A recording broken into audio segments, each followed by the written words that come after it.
Aminado ang aktres na si Yasi Pressman na miss na niya ang mga dating nakatrabaho sa FPJ ang probinsyano. Ang marami sa kanila ay nasa Batang Quiapo ng pinagbibidahan ng dati niyang leading man na si Coco Martin. Oo naman po, open akong maging parte ng Batang Quiapo. Syempre, that's my family at sobrang tagal na po naming nagsama. Yung parang araw-araw na magkasama kayong lahat ay nakakamiss din syempre. Sabi niya sa isang panayam. Matatanda ang si Yasi o Aliana ang naging asawa ni Coco sa probinsyano ng ilang taon. Sa kabila nito, biglang nawala ang kanyang karakter sa kalagitnaan ng palabas. Dahilan para hindi niya inabutan ang pagtatapos ng longest running drama series sa telebisyong Pilipino.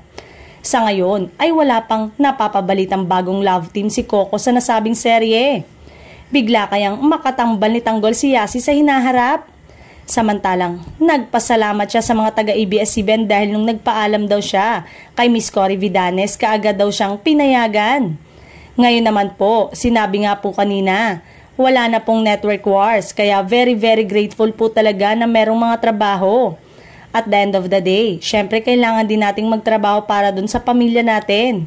And most of all, syempre, I think it's a good way to challenge also to do even better. Syempre, lagi ko pa rin pong pinapanood ang Batang Quiapo at syempre, ang buong pamilya ko po doon, sina Coco. Napakagagaling pa rin po naman po talaga. Sobra.